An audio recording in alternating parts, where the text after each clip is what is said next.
오늘 우리가 읽은 4장, 5장의 본문은 한 가지의 주제가 반복되어서 나타납니다. 그 당시에 북왕국 이스라엘의 종교 지도자들의 타락을 먼저 언급한 후 그렇게 그들이 타락했으니 백성들도 타락하여 함께 멸망한다라는 주제가 4장, 5장에 반복되어 나타나고 있습니다. 그래서 오늘 본문의 바로 앞구절인 4장 5절을 보시면 그 구도가 잘 나타나 있습니다. 제사장들, 이게 너라는 말은 제사장이거든요. 제사장들은 낮에 멸망하겠고 선지자들은 밤에 멸망할 거다. 그리고 어머니는 뭐예요? 앞서서 1장, 2장에서 고멜을 어머니, 그리고 그가 낳은 자식을 이제 이스라엘의 현재 이스라엘에 빗대서 얘기했죠. 그래서 어머니를 멸하리라 라는 이 말씀은 이스라엘 백성 전체를 멸한다는 말이에요. 그래서 제사장은 낮에 멸망할 거고 선지자는 밤에 멸망할 거고 백성 전체들도 멸망할 거다. 이렇게 4장 5절에 말씀하고 있어요. 그러니까 결론적으로는 다 멸망하는 거예요. 제사장들과 선지자들이 누구예요? 종교 지도자들이죠. 백성들을 바르게 인도해야 하는 사명을 가진 자들이에요. 근데 그들이 제대로 기능을 못하고 있기 때문에 자연스럽게 백성들도 타락할 수밖에 없는 거예요. 그래서 오늘 본문 첫 구절인 4장 6절이 이렇게 탄식하면서 선언하는 것입니다. 내 백성이 지식이 없어서 망한다 라고 말하는 거예요. 왜 지식이 없어요? 그 다음 문장을 보세요. 4장 6절의 다음 문장.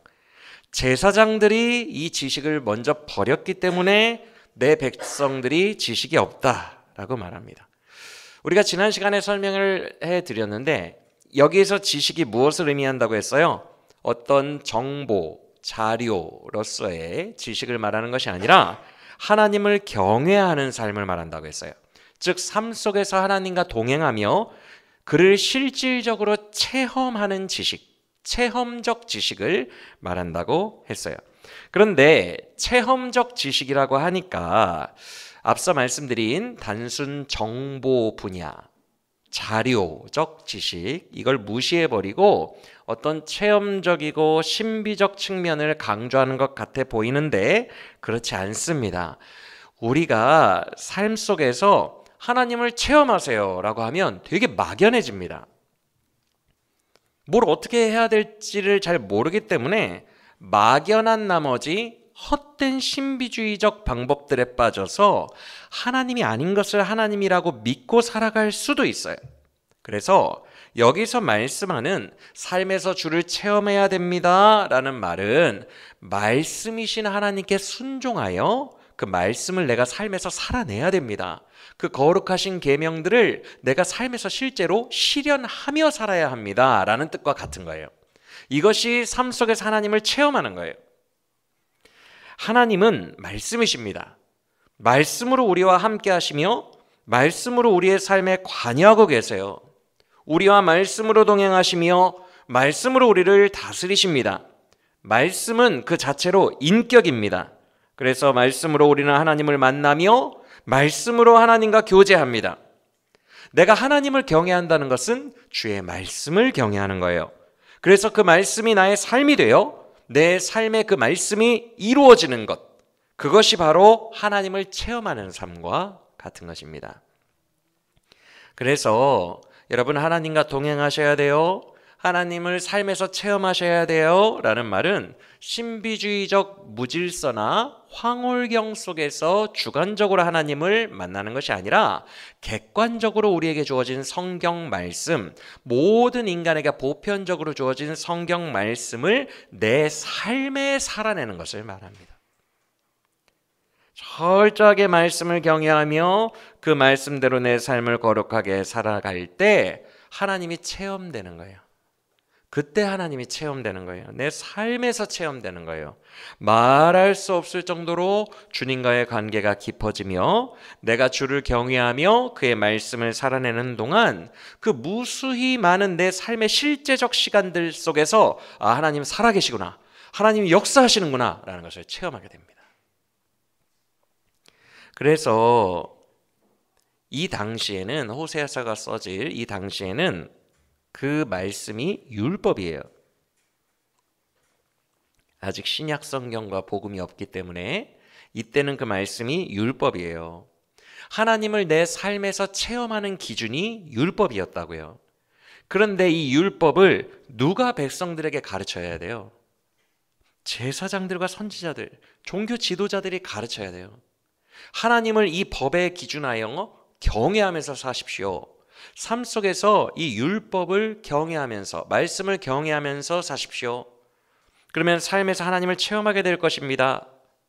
라고 가르쳐야 하는 자들이 종교 지도자들이에요. 그래서 그들이 잘 가르쳐서 백성들이 법 없는 자들처럼, 신명기를 보면 무법한 자들이라는 표현이 많이 나와요. 너희가 무법한 이방인들처럼 살 수 있겠느냐? 무법하다, 법이 없다라는 말이에요. 이방인들은 율법이 주어지지 않았어요. 하지만 이스라엘 백성들은 시내 산에서 계약할 때 율법이 주어집니다. 그가 하나님의 백성이라는 증거는 새겨진 우상도 아니요 형상도 아니요 법입니다. 그들은 법이 있기 때문에 하나님의 백성이 된 거예요. 그래서 모세가 신명기에서 늘 말하는 거예요. 무법한 백성들처럼, 이방인처럼 살지 말고 법대로 살아라, 하나님의 백성처럼 살아라 라고 말하는 것입니다. 그래서 방종하지 못하도록, 백성들이 무법한 이방인처럼, 기독교인이 아닌 것처럼 살지 못하도록 종교 지도자들이 그것을 지속적으로 가르쳐줘야 돼요. 이 말은 쉽게 바꿔 말하면 백성들이 죄 짓지 않게 해야 된다는 거예요. 쉽게 말하면. 그런데 다시 6절을 보시면, 4장 6절 보시면 제사장들이 먼저 하나님의 율법을 잊어버렸대요. 이거는 관심이 없는 거고 하나님의 율법의 소중함을 그들이 먼저 모르는 거예요. 그래서 그들이 먼저 하나님의 말씀을 떠나서 살아요. 그러니까 하나님께서 뭐라고 하십니까? 나도 너의 자녀들, 즉 정말로 제사장들의 그 자녀들을 말한 게 아니라 북왕국의 백성들 전체를 나도 잊어버리겠다라고 말씀합니다. 이건 복수가 아닙니다. 하나님이 네가 나를 버렸으니까 나도 복수할 거야. 나도 너를 버릴 거야. 이런 어떤 보복하시는 그런 느낌이 아니에요. 4장과 5장 전체에 드러나는 하나님을 복수하시고 보복하시는 하나님으로 읽으면 안 돼요. 실제로 왜냐하면 이 부분에 있는 4장, 5장에 있는 많은 말투들이 보복보다는 방기에 가깝기 때문에 그래요. 방치가 아니에요. 왜 방기라는 어려운 말을 쓰시지? 방치라고 해버리면 부모죄가 돼요. 여러분, 아이를 방치해버리면 그게 아이죄예요, 부모죄예요? 그래서 하나님이 여러분을 방치하셨습니다. 그러면 하나님 죄가 되기 때문에 방치라는 단어를 쓸 수가 없어요. 그래서 방기라는, 우리가 실제로는 잘 쓰지 않는 어려운 단어를 쓰는 거예요. 이것은 방기가 무슨 말이냐면 내버려두는 거예요. 내버려두는 거. 왜 내버려두냐면 방치가 아니라 통제가 안 되는 거예요. 아이가 통제가 안 되니까 부모가 그냥 네 마음대로 해 그럼 이렇게 내버려두는 것을 방기라고 합니다. 그런데 4장과 5장에 하나님의 말투들, 하나님의 입장을 가만히 보면 네가 날 버렸어? 나도 너를 버릴 거야. 복수할 거야. 이런 느낌보다도 네가 완강한 암소처럼 통제가 안 되니까 내가 너를 잠깐 버려둬야겠다. 이런 느낌이 훨씬 더 강하다는 거예요. 그러니까 복수하시는 하나님이 아니라 방기하시는 하나님으로 우리가 이해하고 4장과 5장을 봐야 된다는 거예요. 그 증거를 한번 볼까요? 4장 16절, 17절이 가장 대표적인 말투예요. 4장 16절, 17절 한번 여러분이 읽어보시겠어요? 4장 16, 17 시작.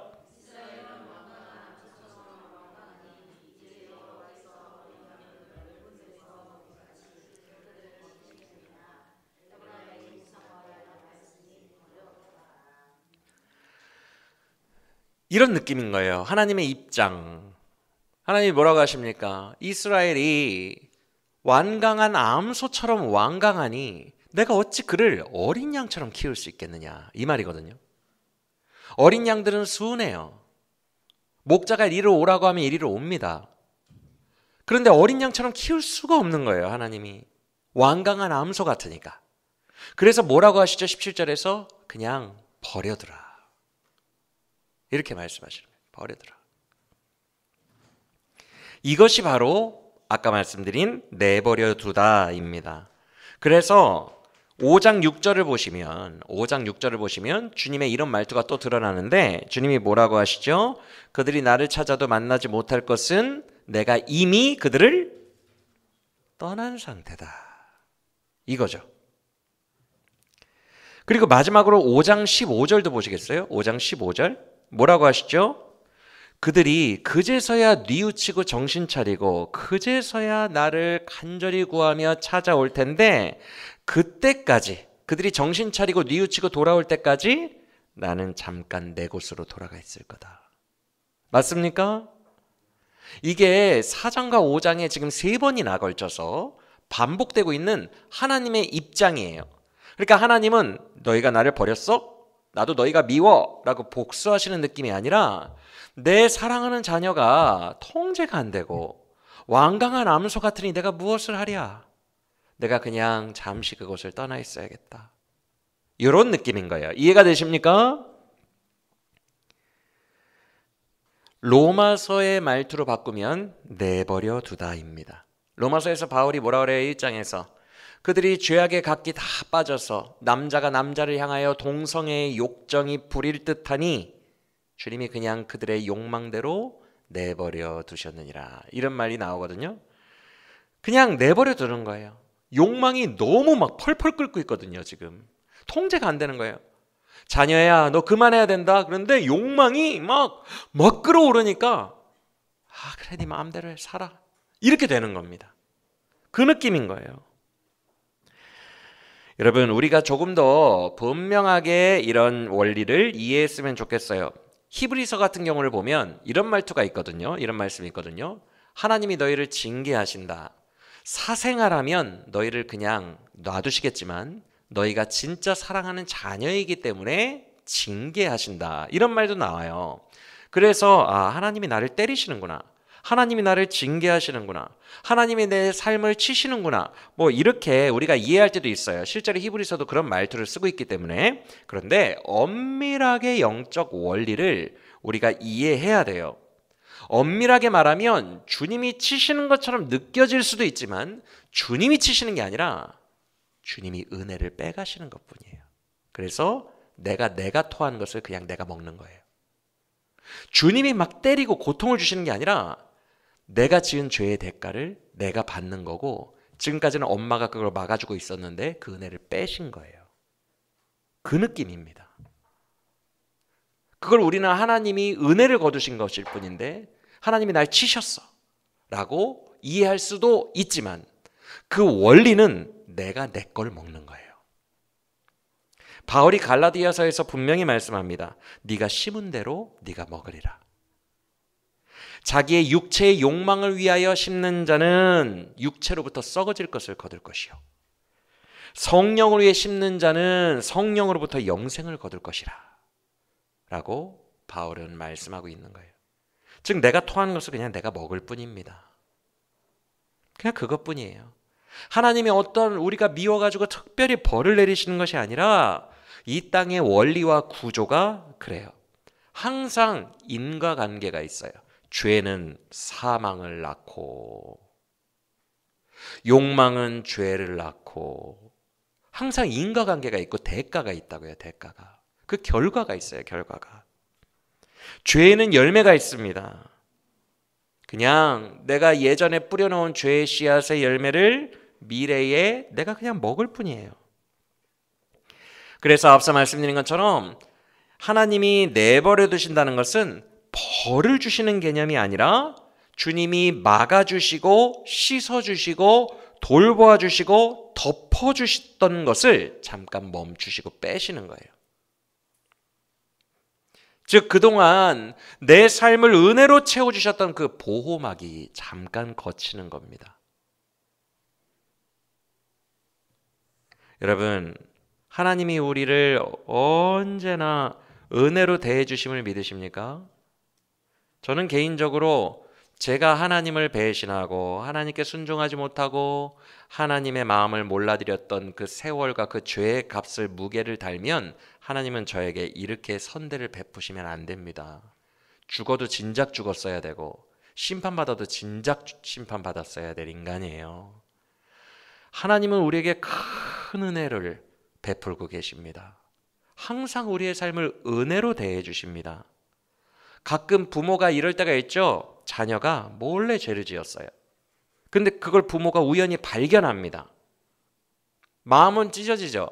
몰래 죄를 짓는 자녀를 발견하면 마음이 찢어지는데 일단 지적하지 않고 모르는 척하고 넘어갈 때가 있어요. 부모가. 왜 그러죠? 자녀가 그 죄를 몰래 짓는 게 기뻐서 넘어가는 거예요? 모르는 척 넘어가는 거예요? 아니죠. 마음은 아프죠. 그런데 그것을 지적하면 자녀의 마음이 아프고 수치심 때문에 큰 상처를 입게 될까 봐 잠깐 그냥 넘어갈 때가 있어요. 그러나 부모는 잊지 않죠. 그때부터 부모는 큰 수심에 빠지죠. 그런데 그 부모는 혼자 간직하고 수심에 빠져 있는데도 내색하지 않고 밥도 먹이고 옷도 입히고 학교도 보내고 똑같이 대합니다. 우리 주님이 베푸신 은혜가 이와 같아요. 우리는 늘 주님을 배반하나 주님께서는 그 수심을 깊이 마음에 간직하신 채로 은혜로 계속 우리의 삶을 보호해주고 계셨다는 거예요.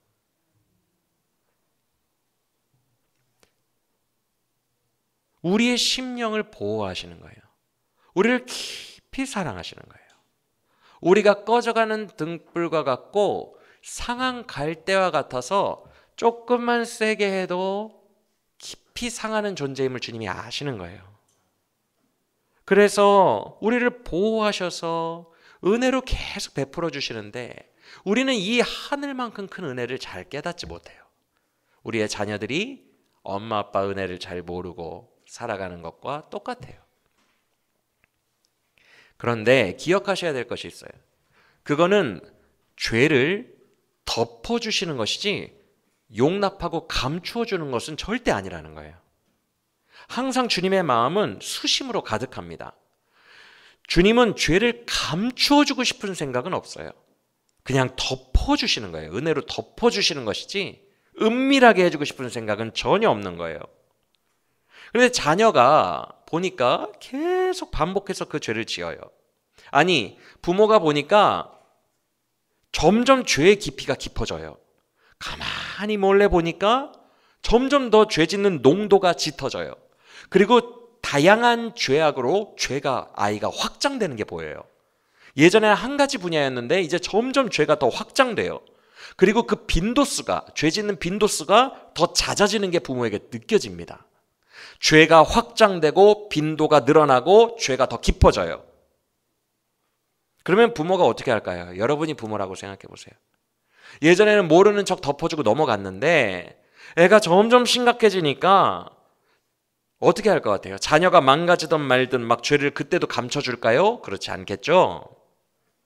부모는 죄를 감출 생각은 없어요. 그래서 그때가 되면 너무 심각해지면 죄를 드러내어 내 자녀를 살리는 방향으로 노선을 바꿉니다. 맞습니까? 너 이리 와서 앉아봐. 얘기 좀 하자. 라고 그때는 말을 하게 됩니다. 드러내게 됩니다. 하나님도 마찬가지예요. 우리의 삶에서 우리를 엄청 불쌍히 여기세요. 그래서 우리의 죄를 덮어주시고 우리의 수많은 죄악에도 불구하고 은혜로 우리를 인도해 주십니다. 그러나 북왕국의 상태처럼, 오늘 본문의 북왕국의 상태처럼 자녀가 너무 심각한 상황이 되면 앞서 말씀드린 내버려 두심이라는 특단의 조치를 취하신다는 거예요. 즉 그동안 베푸셨던 은혜를, 모든 은혜의 보호막을 잠깐 거두어 가시고 자녀가 심어놓은 육체의 열매를 잠깐 동안 도로 먹게 하신다는 거예요. 이런 특단의 조치를 쓰신다는 것입니다. 이런 하나님의 모습을 나를 때리셨어, 징계하시고 벌 주셨어 라고 느낄 수도 있어요. 그렇게 표현할 수도 있겠지만 엄밀하게 말하면 그동안 주셨던 엄청나게 감사한 마땅하지 않았던, 당연하지 않았던 나 같은 죄인에게 부어주셨던 그 은혜를 잠시 잠깐 거두어 가신 것뿐이에요. 주님이 때려서 내가 지금 아픈 것이 아니라 내가 저지른 죄악들 때문에 내가 그걸 도로 삼킬 때 아픈 거예요.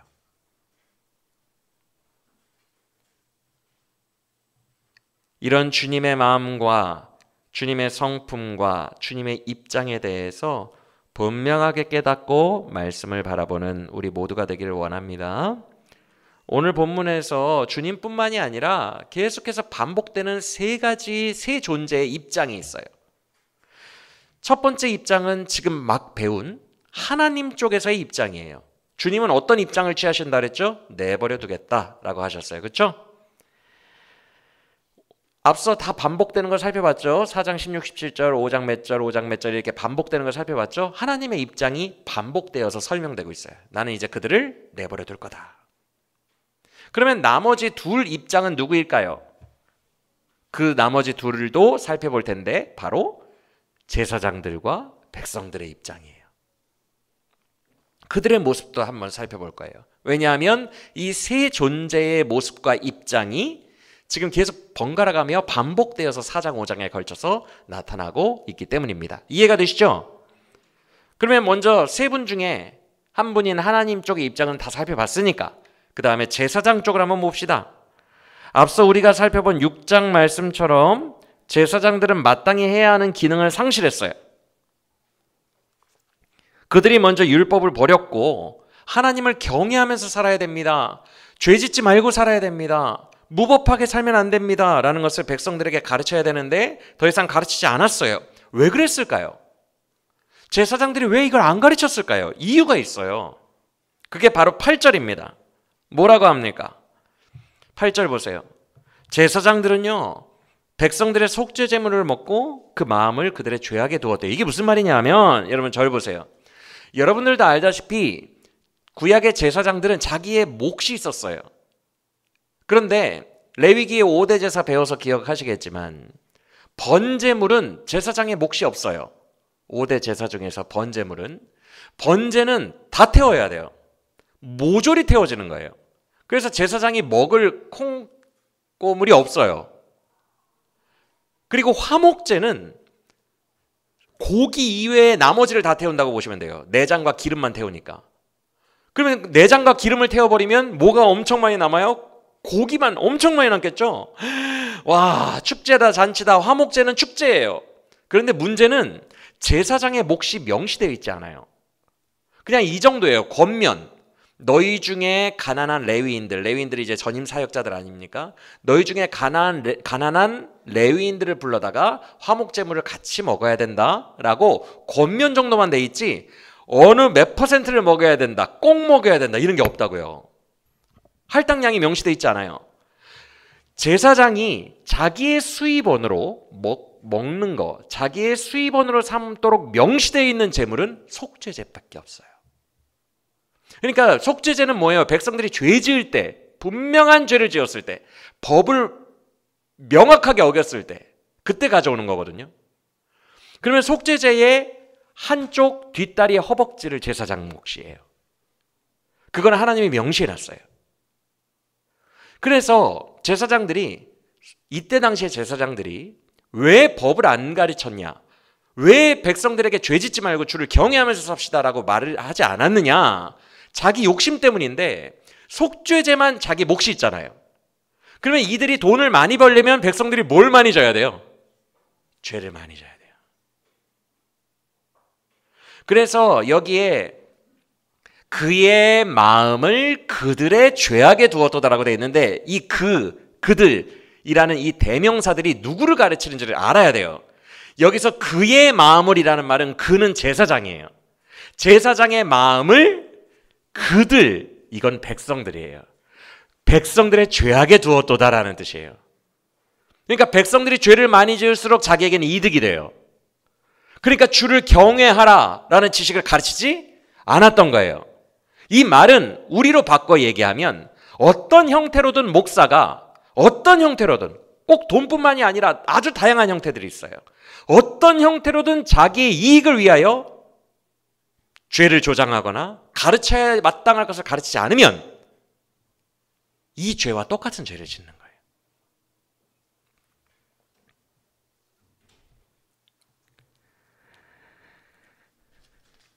그래서 5장 1절을 보세요. 주님은 제사장들아 들으라 라고 말씀하십니다. 5장 1절에서 뭐라고 말씀하세요? 너희에게 심판이 있을 텐데 누구 책임이래요? 너희 책임이래요. 왜냐하면 다 망할 텐데, 이제 북왕국 전체가 망할 텐데 너희가 백성들의 올무가 되었고 너희가 그물이 되었도다 이렇게 말하거든요. 그런데 왜 미스바와 다볼이냐? 여러분, 다볼산은 그나마 고지형이에요. 이스라엘의 산들이 우리나라 백두산, 한라산처럼 2000m에 달하는 산이 없습니다. 1000m도 없어요. 그래서 거기에서 큰 산이다라고 하는 것은 몇백 미터 수준인데 다볼산은 그나마 높아요.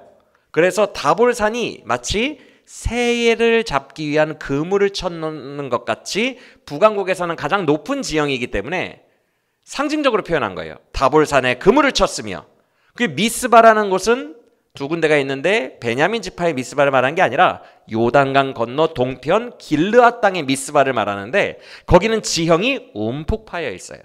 그래서 마치 짐승을 잡기 위한 덫을 설치하고 함정을 설치하기 딱 좋은 지형이 되어 있어요.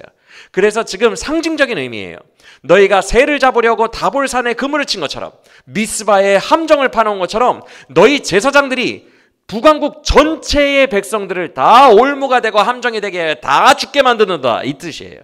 이해가 되십니까?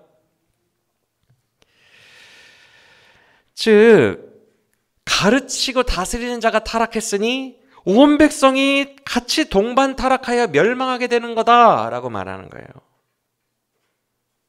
즉 우리가 오늘 본문에서 하나님의 입장 살펴봤고, 두 번째로 살펴본 제사장들의 입장은 뭐예요? 자기의 유익 때문에 더 이상 하나님 경외하라고 백성들에게 가르치지를 않는 거예요.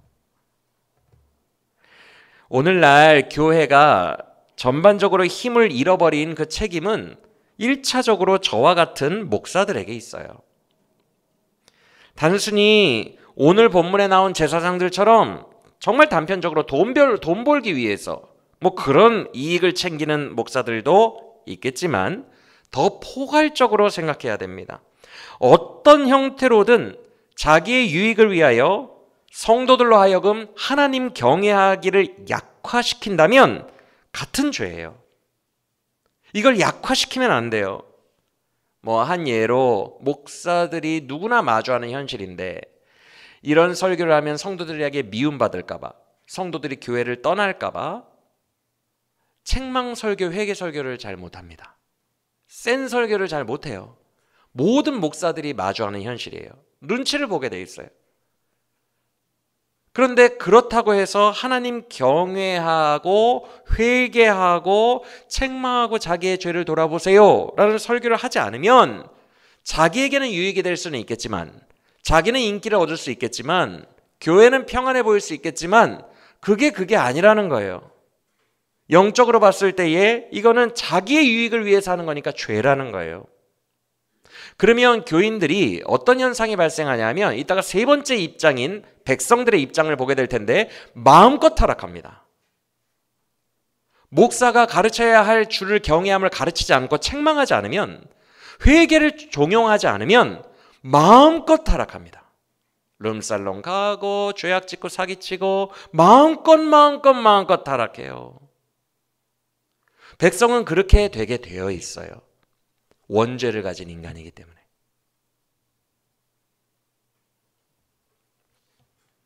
그래서 가르치고 다스리는 자가 중요해요. 가장 근원적인 책임은 가르치는 자에게 있는 거예요. 그래서 목사가 깨어있고 목사가 하나님을 경외할 때 교회도 깨어있을 수 있는 거예요. 반면에 목사가 자기 유익을 위해 살아가기 시작하면, 하나둘씩 타협해 나가기 시작하면 정말 교회 전체는 답이 없어요.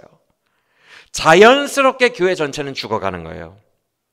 그래서 하나님은 저와 같은 목사, 가르치는 자를 훨씬 더 엄격하게 심판할 것이다 라고 분명하게 말씀하고 있어요. 성경의 몇 군데에서. 아무쪼록 부족한 저를 포함한 한국교회의 모든 목사님들이 깨어 일어나 주를 더욱 경외하게 되기를 간절히 소망합니다. 위에서 눈물로 기도해 주시기를 바랍니다. 목사가 살아야 성도도 사는 것입니다. 그런데 문제는 뭐예요? 이제 성도님들 입장에서 어떤 생각이 들어요? 그래요, 주님, 목사가 문제예요. 목사만 벌하시고 나는 좀 살려주세요. 이런 마음도 들 수 있죠. 왜냐하면 근본적인 문제가, 1차적인 문제가 목사들이니까, 제사장들이니까. 그런데 좀 그렇게 그들에게만 책임을 물으시고 나를 좀 살려주시면 좋은데, 주님이 4장 9절을 보시면 어떻게 하시겠대요? 제사장이 잘못하면 4장 9절을 보시면 어떻게 된대요? 장차는 제사장이나 백성이나 다 똑같아지니까 내가 차별을 두지 않고 각자 자기 행한 대로 갚아주겠다. 다 망하는 거예요, 다. 그래서 위에 4장 4절을 보시면 백성들아, 제사장들과 다툴 필요가 없다는 거예요. 네가 그랬지 않느냐, 너가 원인이다, 뭐 어쩐다, 서로 정죄하고 책임을 회피하고 막 다투고 그럴 필요가 없다는 거예요. 왜? 멸망은 누가 다 당하니까? 둘 다 당하니까. 속된 말도 도찐 개찐인데, 그렇게 불필요한 논쟁을 하기보다 빨리 하나님께 회개하고 돌아오는 것이 더 지혜로운 일이겠죠. 그렇죠? 왜냐하면 같이 멸망을 앞두고 있으니까, 같은 운명이니까. 그래서 이쯤에서 우리가 살펴봐야 될 것이 마지막 세 번째 입장인 백성들의 입장이에요.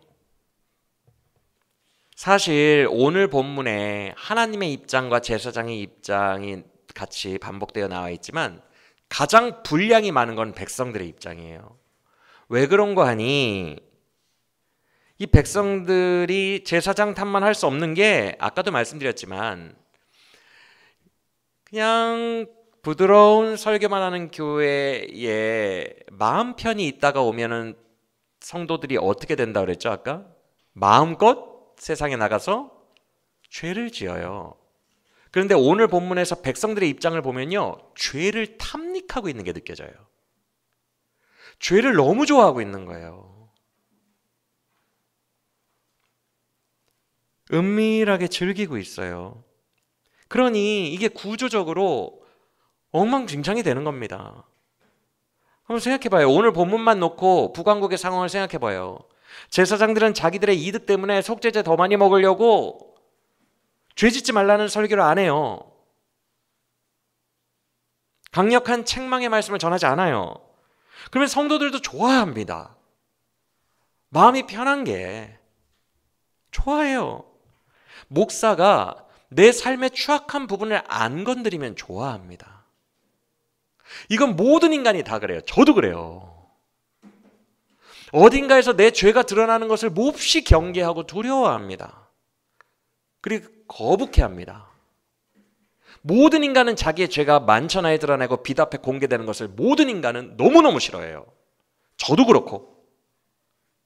그래서 목사님이 막 죄 얘기를 안 했으면 좋겠다, 나의 이 은밀한 영역을 건드리거나 드러내지 않았으면 좋겠다라는 것을 만인이 다 똑같이 생각합니다. 이신전심이에요. 마음에 부담이 된다는 거예요.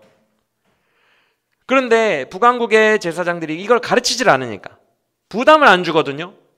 그러니까 백성들도 가서 마음껏 죄 짓는 거예요. 마치 이런 어린아이의 심리와 같아요. 엄마 아빠 할머니 댁 다녀올 테니까 밥 잘 챙겨 먹고 잘 놀고 있어? 네. 24시간 오락. 와, 자유다. 그거랑 심리가 비슷합니다.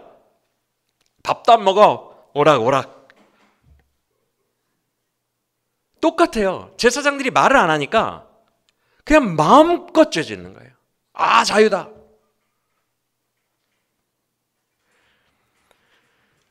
그래서 지금 북왕국의 상태가, 백성들은 불도저처럼 막 죄로 막 밀어붙여요.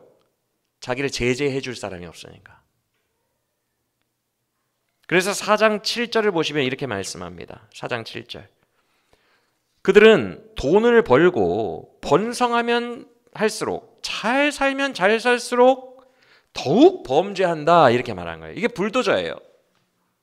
무슨 얘기냐면 건강을 주었더니만 그 건강으로 막 더 죄 지으러 다니는 거예요. 돈을 주었더니만 그 돈으로 더 쾌락을 하고 더 죄질 궁리만 하고 있는 거예요.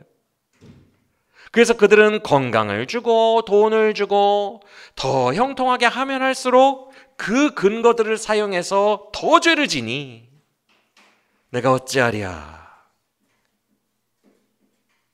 불도저 같은 거죠. 4장 11절 이하를 보세요. 뭐라고 말씀합니까? 그들은 음행하는 것과 포도주 즐기는 것에 마음이 빼앗겼다.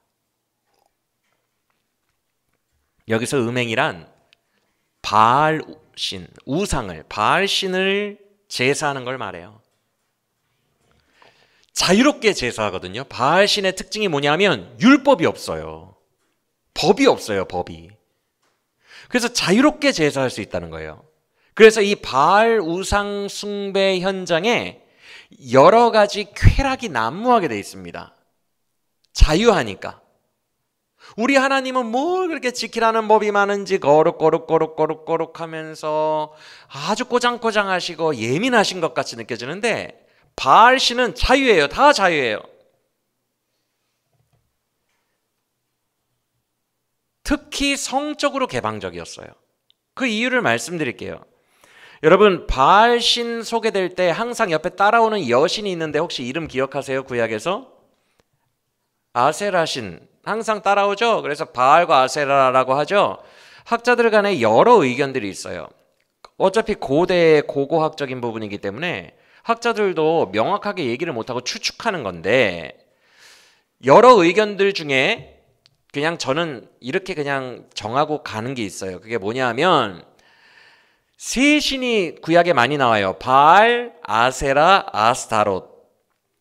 그런데 어떤 학자들은 아세라랑 아스타롯은 같은 여신이고 바알의 아내를 말한다라고 주장하는 학자들이 있고 아세라는 바알의 엄마고 아스타롯이 바알의 아내다라고 주장하는 학자들이 있어요. 저는 이렇게 생각을 해요. 그런데 어찌됐건 제가 이렇게 생각한다 그랬잖아요. 엄마라고 생각한다 그랬잖아요. 아세라 신을, 바알의 엄마. 그래서 아세라가 바알을 낳은 구조가 되잖아요. 아세라 신이 바알은 풍요와 비의 신이에요. 천둥의 신. 천둥 번개를 치면서 비를 내려줘서 곡식이 잘 자라고 부자 되게 하는 신이 바알이에요. 근데 바알 옆에는 항상 아세라 혹은 아스타롯이 있어요. 바알만 놔두지 않아요, 주상을. 짝꿍처럼 놔두는데 그 바알의 엄마인 아세라는 다산의 신이에요. 그 당시에는 애를 많이 낳으면 복된 줄 알았어요. 맞죠? 그런데 이 아세라 주상이 어떻게 생겼는 줄 아십니까, 여러분? 주상이라는 뜻, 히브리어로 기둥이라는 뜻이에요. 기둥처럼 크게 박아놓은 거예요. 딱 세워놓는데 아세라 주상은 몸이 그 기둥 속에, 기둥 위에, 겉에 수백 개의 유방으로 채워져 있어요. 괴물 같아요. 수백 개의 유방으로만 채워져 있어요. 그 기둥 전체가 다. 다산을 상징하는 거예요. 여러분, 그게 신처럼 보여요? 괴물처럼 보여요? 그걸 놓고 예배했어요. 신 자체가, 그들이 믿는 신 자체가 그런 형태를 띠고 있거든요. 아주 노골적이거든요. 그래서 바알 신께 예배한 다음에는 불륜하고 성적 행위를 했어요. 자유롭게. 포도주를 먹으며. 우리 하나님 여호와는 거룩 법이 많고 율법이 많고 꼬장꼬장해 보이는데 아세라 신은 그냥 대놓고 그렇게 모양 자체가 그래요. 그래서 오늘 본문에 북한국 사람들이 그 신을 탐했다라고 돼 있어요. 너무 좋아하는 거예요. 13절을 보시면 그들이 산 꼭대기를 되게 좋아하고 작은 산 위에 있는 그 산당들을 되게 좋아하는데 각종 나무들 아래를 되게 좋아한단다라는 거예요. 왜 그래요? 여러분, 근동은 우리나라와 달라서 나무가 귀해요. 그런데 지금 여기 언급되어 있는 나무들은요, 이파리가 무성하고 가지가 무성해서 그늘을 만들어주고 사람을 숨기기에 좋아요. 너희의 딸들과 며느리들이 왜 이 그늘을 좋아할까요? 그 산에서 분향한 후에 간음하는도다라고 지금 분명히 명시되어 있어요. 왜냐하면 신 자체가 그러니까. 이들은 이런 놀이들이 너무 좋은 거예요. 이런 식의 예배가 너무 좋은 거예요. 제사장들은 아무도 탓하지 않아요. 그러면 안 된다고 말하지 않아요. 그냥 새 포도주와 묵은 포도주를 마시며 며느리들과 딸들이 마구마구 불륜하고 간음하는 이 현장이 너무 좋은 거예요. 아무도 제재하지 않으니까.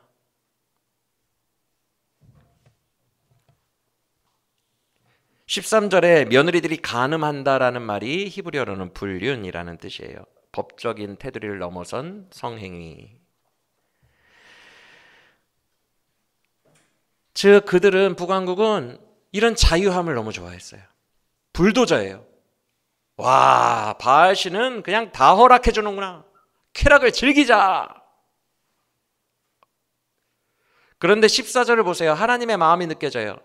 내가 여자들에게만 뭐라고 할 수 없는 이유가 있는데 왜 그래요? 남자들도 창기와 함께 버젓이 나가며 음부, 창기라는 뜻입니다. 음부와 함께 희생을 드리기 때문이라. 즉 북왕국 전체가 총체적으로 남자든 여자든 엉망진창인 거예요. 여러분, 인간은 본래 타락했기 때문에, 원죄를 가지고 있기 때문에 죄를 엄청 좋아해요. 그래서 계속해서 반대로 당겨주는 힘이 필요합니다. 죄 짓지 못하도록 반대쪽에서 계속 힘을 줘서 막 당겨줘야 돼요. 그 역할을 교회가 하는 거고 종교 지도자가 하는 거예요. 계속 당겨줘야 돼요. 하나님의 말씀으로 견책하며 백성들이 하나님을 경외하도록 해야 돼요. 때때로 백성들의 죄악을 보면서 덮어줄 수는 있지만, 모른 척 덮어줄 수는 있지만 눈 감아주고 감춰주는 건 안 돼요. 계속 견책해야 돼요. 회개하고 회복하도록 인도해야 된다는 거예요. 근데 제사장부터가 이익이 결부되어 있으니까 그 기능을 상실합니다. 그러니까 아까도 말씀드렸지만 어떤 구조가 돼요? 백성들은 뭐 마음껏 죄 짓는 거예요. 주일날 교회 가도 아무런 마음에 걸리는 설교가 없으니까.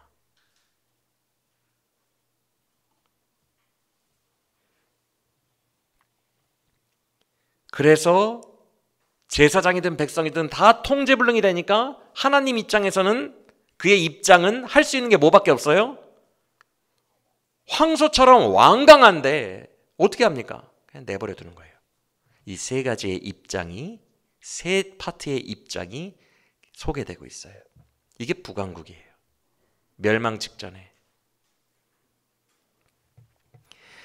여러분, 여기서 중요한 것은 통제불능의 상태예요.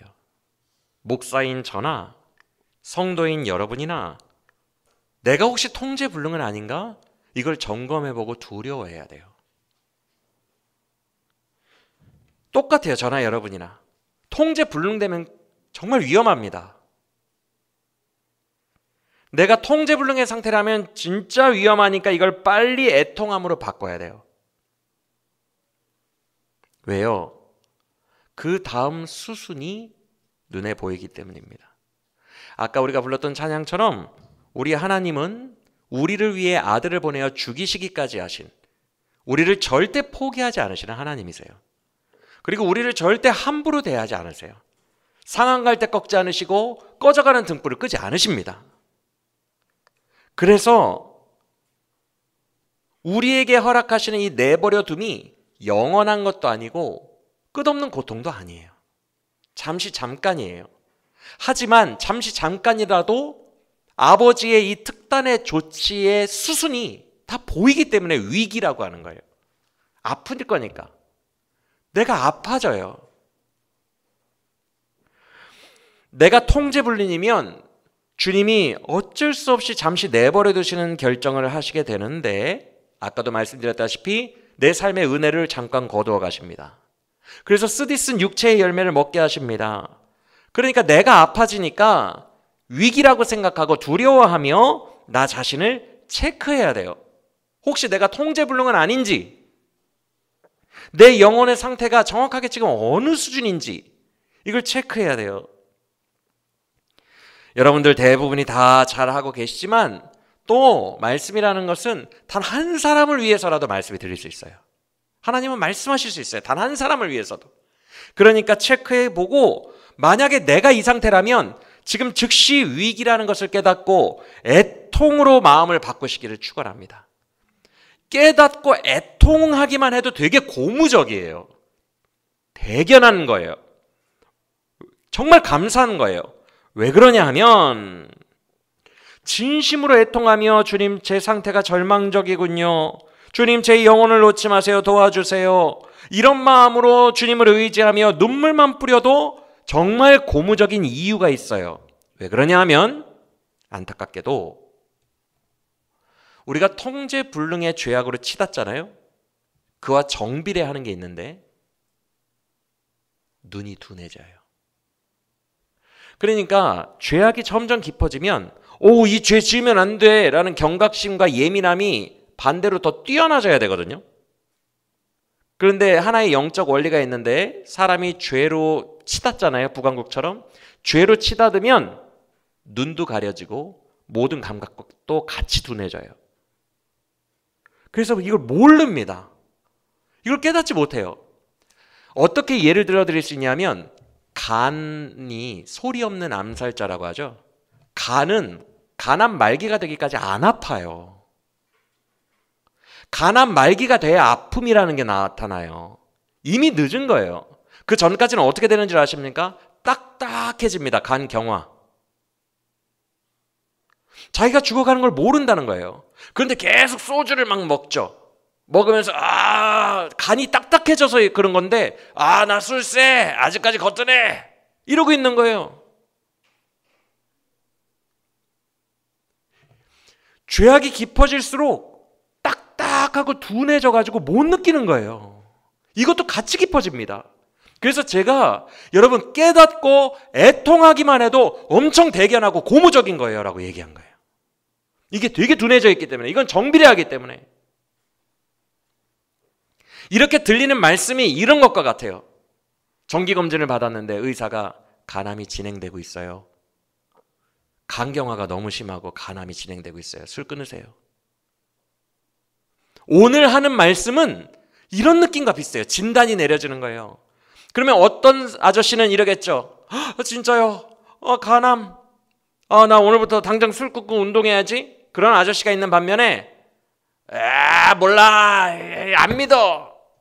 그러면서 술을 더 퍼먹는 아저씨도 있겠죠? 오늘 말씀은 간암이 진행 중이에요. 딱딱하게 영혼이 굳어 있어요. 라는 진단과 같은 거예요. 이런 진단의 말씀을 통해 내 영혼을 돌아보고 빠르게 바꿔내는 우리 모두가 되길 원합니다. 우리 하나님은요, 간암뿐만 아니라 간암 말기까지도 우리의 영혼의 형편이 아무리 형편이 없더라도 그것을 능히 치유할 수 있는 하나님을 믿으시길 바랍니다. 그거 준비해 놓고 부르시는 거예요. 그러니까 믿고 이것을 깨닫고 진단하는 오늘 말씀이 되기를 원합니다. 현재 나의 영적인 실태를 알기 위한 한 가지 중요한 척도가 있으니 말씀드릴 테니까 한번 우리 스스로를 점검해 보세요. 그 척도가 바로 완강함이에요. 완강함. 4장 16절 다시 한번 읽어보겠습니다. 시작.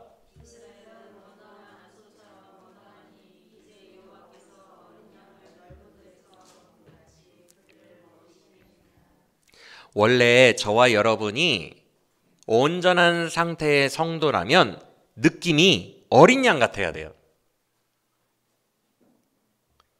그래야 목자가 통제가 가능해요. 넓은 들에서 먹일 수 있겠느냐? 넓은 들에 풀어놔도요 하면 와요 안 와요? 막 양들이 모여들죠. 그렇죠? 목자의 통제를 받는다는 거예요. 목자가 부르기만 해도 누구야? 부르기만 해도 다 오니까, 먼 산에 있다가 다 오니까 그러면 양을 먹일 수 있어요. 우리는 어린 양 같아야 돼요. 순해야 돼요. 목자에게 전적으로 의존하고 있는 거예요. 순하게. 그러면 주님이 풍성한 양식을 먹이실 수 있어요. 자유롭게 주 안에서. 그런데 우리가 죄가 깊어지잖아요. 그러면 한 가지 반드시 드러나는 증상이 있는데 그게 바로 완강함도 강해져요. 그러니까 총체적 난국이에요. 이 죄라는 게 저는 이 죄에 많이 빠져봐서 알거든요. 죄가 깊어지면 제 눈도 되게 둔해지고요. 고집도 세져요. 이게 다 정비례 한다고요. 그게 난국이에요. 총체적 난국에 빠지게 돼요. 완강함이 정비례해서 나에게 강해지는데 사실 이 완강함이라는 히브리어가 페류나라는 뜻이에요. 반항아. 아버지에게 부모에게 반항하는 페류나라는 뜻에서 파생한 단어인데 거기에 고집이 되게 세다라는 부분이 곁들어져서 완강함이 된 거예요. 즉 아버지가 불러도 엄마가 불러도 페류나처럼 반항을 하는데 고집이 장난이 아닌 거예요.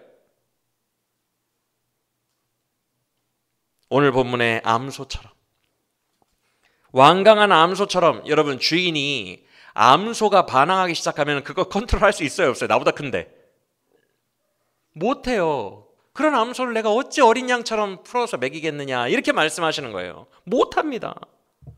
주인이 말한 대로 안 가는 거예요. 이런 완강함이 저와 여러분의 영혼이 병들었을 때 곳곳에서 드러나게 됩니다. 체크해 보시길 바라요. 이 완강함이 드러나도록 하나님이 일부러 만드시거든요. 우리의 삶 속에서. 나만 아는 그런 곳에서. 그래서 우리는 이걸로 나의 심각함을 알아야 돼요. 나 되게 심각하구나 지금. 이 완강함이 삶에서 안 보이는 분들도 있을 거예요. 그러면은 너무 감사하고 다행인 거예요. 그런 분들은 삶에서 비록 크고 작은 실수하겠죠. 뭐 크고 작은 죄악들을 범하겠죠. 하지만 괜찮은 거예요. 인간이니까 그럴 수 있어요. 주의 은혜 안에서 그럴 수 있어요. 근데 완강함이라는 요소가 내 안에 지금 드러나고 있다? 이건 정말 위험한 거예요. 총체적 난국에 빠져가는 거예요. 간이 딱딱해지는 것과 똑같다고 생각하시면 돼요.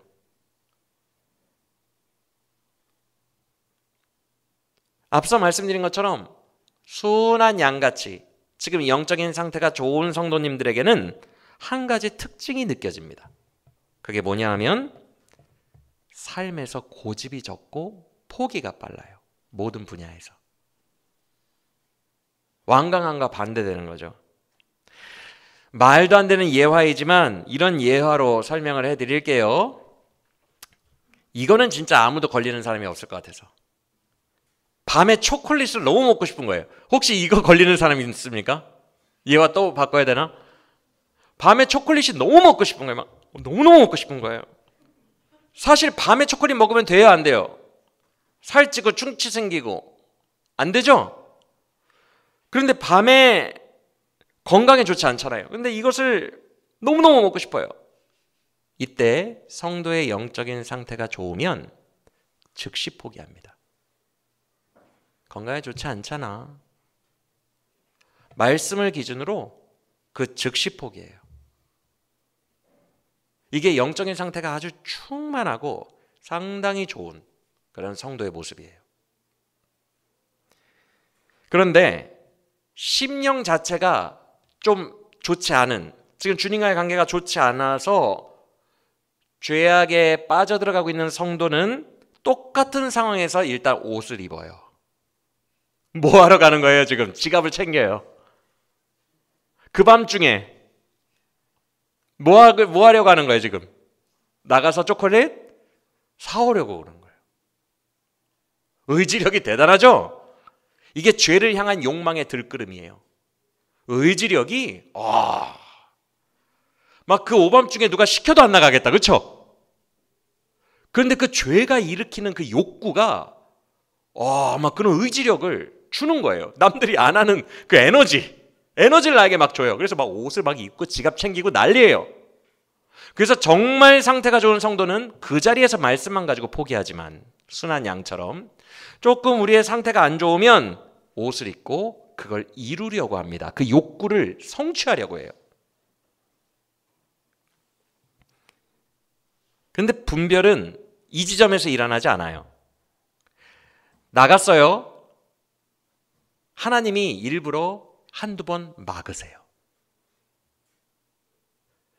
제가 이런 말을 할 때 같이 묘한 웃음을 지으며 나도 그랬는데 라는 경험을 공유해 주시면 좋겠어요. 하나님이 막아요. 가장 가까운 편의점이 문을 닫았어.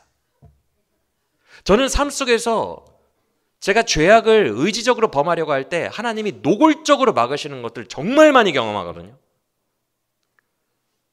막아요, 하나님이. 여기가 문이 닫혔네. 초콜릿 너무 먹고 싶은데. 보통 한 번, 그래서 멀리 보니까 저쪽에 그 다음 편의점에 있는데 불이 켜져 있어요, 안 켜져 있어요? 꺼져 있어. 저기까지. 이때 잘 들으세요. 이게 분기점이거든요. 여기에서 죄의 욕구를 성취하려고 강행하는 성도가 있고 이쯤에서 포기하는 사람이 있어요. 이쯤에서 옷 다 입고 나갔는데 여기도 다치고 저기도 닫혀있고 먹지 말라는 주의 뜻인가 보다라는 말투를 쓰며 이때쯤에서 포기하는 성도는 그나마 감사해요. 그나마 영이 살아있다는 거예요. 오늘 북왕국은 이 상태가 아닙니다. 하나님은 일부러 우리의 삶에 수많은 이런 분기점들을 주세요. 완강하게 끝까지 고집을 피우고 그 욕구를 성취할래? 아니면 이쯤에서 포기할래? 우리의 삶에 엄청 많이 주세요. 드러나게 주세요. 아무리 미련해도 다 알 수 있을 정도로. 이때 북왕국과 같은 딱딱해진 영의 상태의 사람은 어떤 감정이 일어나냐면 하나님이 원망스러워요. 왜 이렇게 초콜릿 먹고 싶어 죽겠는데 왜 이렇게 다 막으시는 거야, 하나님은? 내가 어떻게 해서든 먹는다. 내가 택시를 잡아요.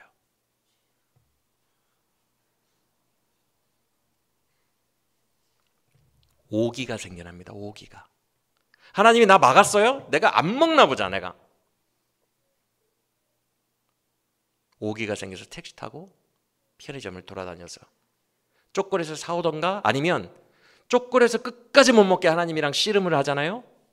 그러면은 초콜릿 맛이랑 비슷한 캐러멜 맛이라도 먹고 와요. 그 비스무리한 죄라도 꼭 성취를 해버립니다. 끝장을 봅니다. 중간에 포기하느냐, 끝까지 암소처럼, 완강한 암소처럼 끝장을 보느냐가 이 분기점이에요. 여기서라도 돌아간다면 여러분들은 그래도 괜찮은 거예요. 정말 감사하고 은혜에 붙들려 있는 상태예요. 그래도 사람이 여기까지 할 수 있어요. 그런데 여기서 고집을 부리고 끝장을 보려 한다면, 초콜릿을 안 줘요? 그러면 내가 캐러멜이라도 먹을 거예요. 끝장을 보려 한다면 그 상태가 바로 간암이 진행되고 있습니다. 라는 상태라는 거예요.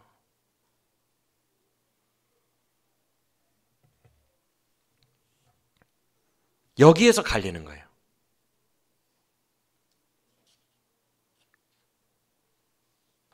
만약에 이 분기점에서 내가 내 마음을 돌이키지 않고 완강하고 고집스럽게 끝까지 밀어붙이고 있다면, 강행하고 있다면 큰 위기예요.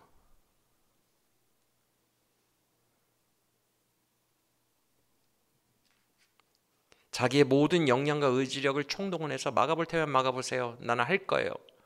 이래버리면 우리의 영혼은 심각하게 병들어 있다는 증거예요. 모든 종류의 죄악이 마찬가지예요. 여러분의 모든 죄악의 분야에서 주님은 멈춰라고 막으세요. 이쯤 했으면 됐으니까 멈춰. 질투심, 이쯤 했으면 됐으니까 멈춰. 거짓말, 지금까지 한 거짓말도 너무 많이 쌓였어. 어떻게 이거 다 터지면 이거 어떻게 막으려고 그러니? 멈춰. 지금이라도 멈춰. 분노, 지금이라도 멈춰. 이 분노가 너를 썩게 할 거야. 멈춰. 욕망, 욕구, 멈춰. 지금이라도 멈춰. 계속해서 욕구를 향해 달려가다가 너는 망하게 될 거야. 그 욕망이 너를 삼키게 될 거예요. 주님은 계속 우리를 이 분기점으로 인도한다는 거예요.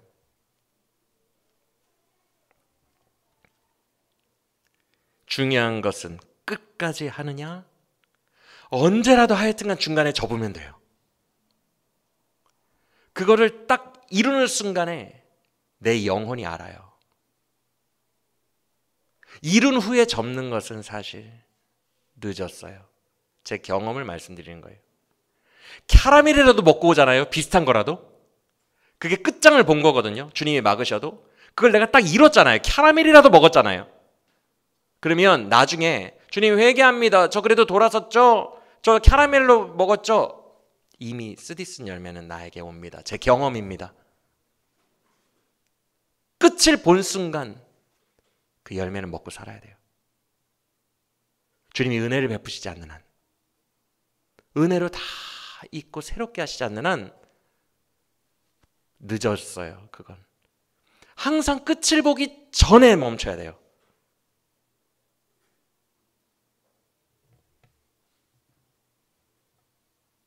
여러분은 어떠십니까? 지금 나의 삶 속에서 이 분기점들로 주님이 계속 드러나게 깨닫도록 지금 다 역사를 일으키고 계신데, 멈추라고 하고 계신데, 이때 강행하고 고집을 부려서 끝장을 보는, 그 일을 딱 비슷하게라도 성취하려고 하는 그 모습들이 내 삶의 전체 분야에서 몇 건이나 나오고 있습니까? 사실 한 건도 나오면 안 돼요. 근데 몇 건씩 그 분야들에서 발생하고 있다면 내 영혼이 지금 큰 위기를 맞이하고 있는 거예요. 빨리 돌이키고 회개해야 돼요. 지금 중단해야 돼요. 애통해야 돼요, 여러분. 믿으십니까? 통제 불가라는 거예요. 통제 불능. 그럼 주님이 하실 수 있는 방법이 없어요. 그냥 내버려 두시는 거예요.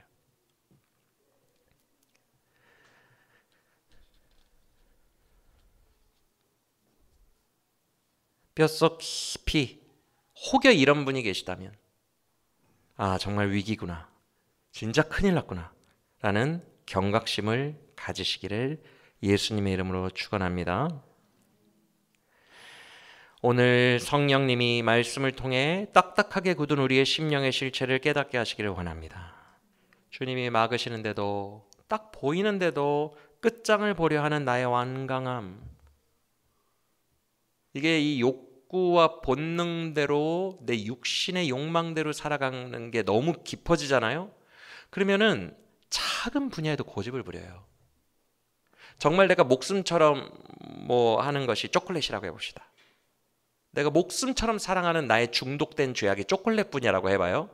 초콜릿 분야만 목숨을 걸고 고집 부리는 게 아니라 점점 죄가 깊어질수록 마음이 딱딱해지고 고집이 세지고 자아가 세지니까 별거 아닌 분야들에게 또 계속 완강함을 보이고 고집을 부리게 되거든요. 내 삶에 전반적으로 드러나는 거예요. 그래서 자꾸만 이 분야도 고집 부리고 저 분야도 고집 부리고, 그렇게 내가 그 선을 넘어가는 것들이 계속 보이게 됩니다. 내 스스로가 알아요.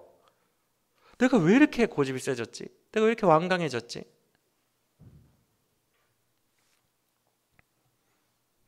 그래서 습관처럼 돼요. 내 스스로 그냥 주변에서 뭐라고 하든 밀어붙이고 하나님이 뭐라고 하든 계속 밀어붙이는 거, 그게 습관이 됩니다.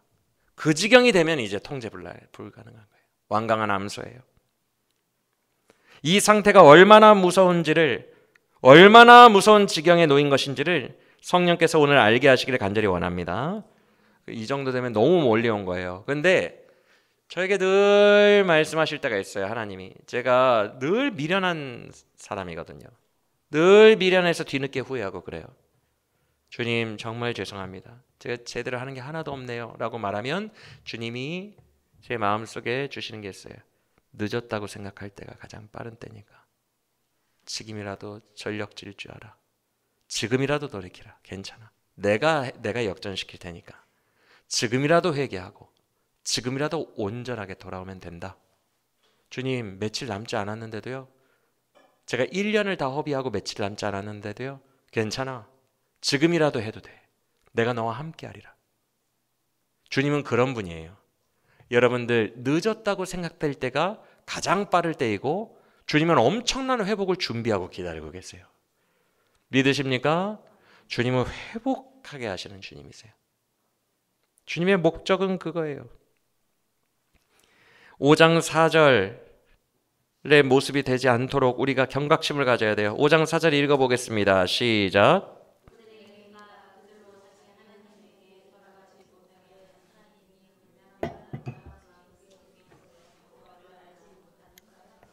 이게 딱딱해진 상태예요. 주님께 못 돌아가는 상태거든요. 이미 멀리 와버리면 딱 이 느낌이 느껴집니다. 마음에.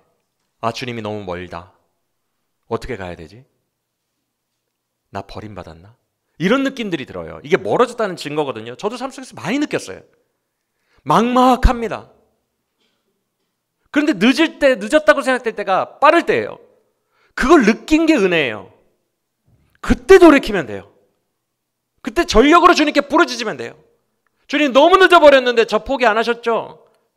상한 갈대와 같은 저 포기 안 하셨죠? 꺼져가는 등불과 같은 저 포기 안 하셨죠? 저는 주님밖에 없어요. 주님 도와주세요 라고 그때부터라도 부르짖으면 돼요.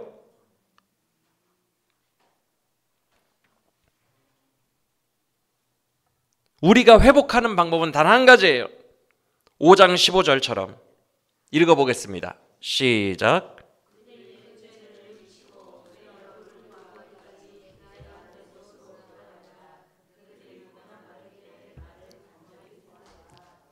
이 방법 외에는 없어요. 뉘우치고 주의 얼굴을 간절히 구하는 것. 이걸 하면 돼요. 어느 때에든 상관없어요. 가난 말기와 같은 상태여도 전혀 상관없어요. 하나님이 깨닫게 하셨다면 그때부터 역전이에요. 할렐루야.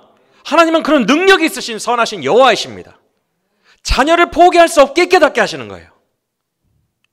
그래서 우리는 마음으로 주를 찾아야 돼요. 4장 15절 말씀처럼 길갈이나 베델로 가봐야 의미 없어요. 여호와의 살아계심을 막 맹세하면서 여호와의 이름 백날 불러봐야 의미 없어요. 5장 6절 말씀처럼 양떼와 소떼, 즉 재물들을 수십 마리 끌고 가봐야 의미 없어요. 주님은 이미 떠나셨어요. 마음이 딱딱해진 상태에서는 길갈로 가고 어디 가고 재물을 들고 가고 다 필요 없다는 거예요. 마음으로 간절히 주를 찾아야 돼요. 그거 외에는 회복이 없습니다. 5장 13절 말씀처럼 에브라임과 유다가 자기의 상처와 병을 깨달았을 때 자기 힘으로 모면해보려고 아수르를 의지하려고 해도 절대 치료가 안 됩니다. 그 어떤 방법으로도 안 됩니다. 길갈로 가도 안 되고 베델로 가도 안 되고 아수르 의지해도 안 되고 자기 힘으로도 안 되고 그 어떤 힘으로도 안 돼요. 오직 할 수 있는 유일한 통로는 그가 죄를 뉘우치고 간절히 나의 얼굴을 구하는 것, 그거 하나밖에 없는 거예요. 여호와께 돌아가는 것, 그 유일한 방법 하나입니다. 그래서 우리가 호세 다음에 아모스서 볼 거잖아요.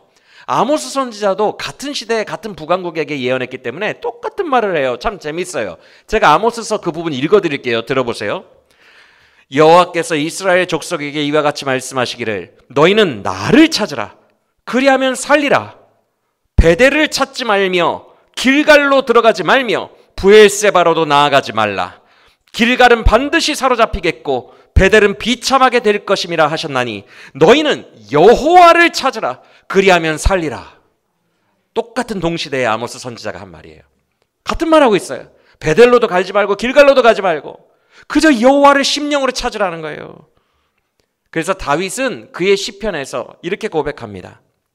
밧세바와 범죄한 이후에 고통 중에 회개했던 시편인 시편 51편에서 이런 말을 해요.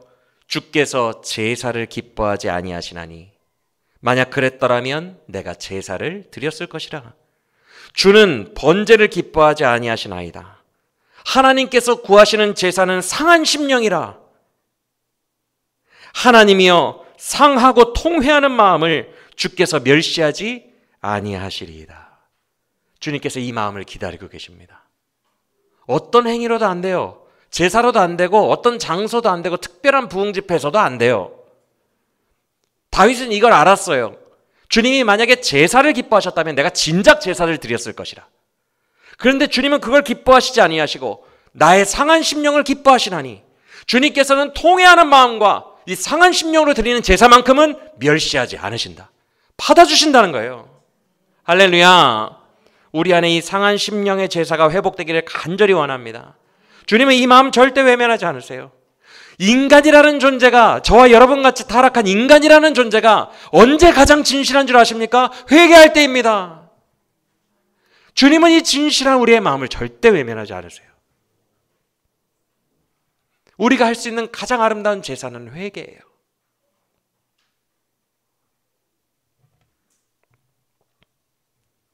이 외에는 방법이 없어요. 어떤 사역도 그 어떤 행위도 어떤 것으로도 우리를 회복할 수 없어요. 상한 심령으로 주여 나 큰일 났어요. 나 너무 멀리 왔어요.